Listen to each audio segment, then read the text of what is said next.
bergeser dari Mbak Audrey mungkin ke kontras terlebih dahulu ini, yang justru paling bawel kayaknya bicara soal ini sekian masih belum ditemukan, sekian masih dalam tahanan, kemudian diupdate terus, bahkan juga teman-teman CNN seringnya berdialog dengan kontras untuk bisa mengetahui ini sebenarnya kondisi sebenarnya di lapangan, siapa yang misalnya ternyata pergi tapi tidak pulang, bukan karena demonstrasi, itu kontras terus mengupdate. Apa tanggapan Anda? Pertanyaan saya kepada Mbak Audrey, saya ulang kepada Anda.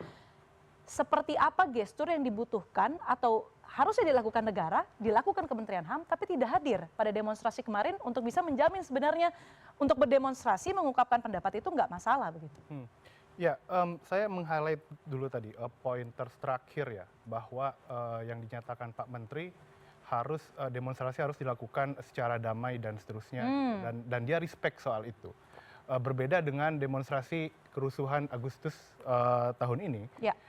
Pertama begini, kehadiran negara dan memberikan bantuan pengobatan dan lain-lain, betul kata Audrey, itu adalah kewajiban dan hak korban begitu ya. Jadi bukan suatu hal yang spesial dilakukan betul, begitu ya. Betul.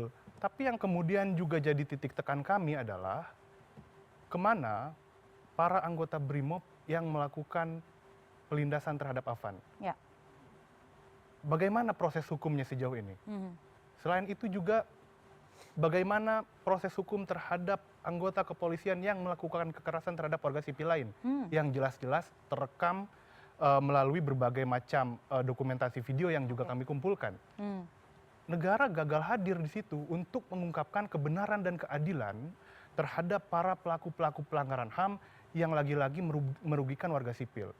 Padahal di satu sisi menjadi sangat penting bagi negara untuk menjamin berulangan peristiwa pelanggaran HAM.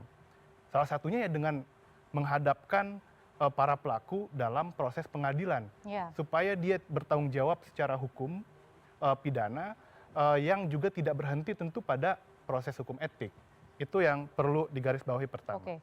Yang kedua, jika kemudian negara menerima, menghargai aksi-aksi damai, lalu apa kabar dengan 18 tahun aksi Kamisan, Bu Sumarsih, Bu Suciwati, Pak Bejo Untung yang tiap Kamis berdiri di depan Istana Negara untuk menuntut keadilan. Tidak ada respon sampai sekarang. Itu kan aksi damai. Gitu.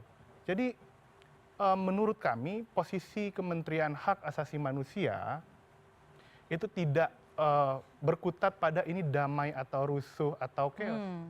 Tapi secara substansi harus menjamin dan memberikan perlindungan terhadap aksi-aksi demonstrasi itu dan memastikan tuntutan-tuntutan yang disuarakan oleh warga, yang disuarakan oleh keluarga korban pelanggaran HAM itu dipenuhi oleh negara. Ya dalam konteks ini tentu penuntasan kasus pelanggaran HAM. Oke.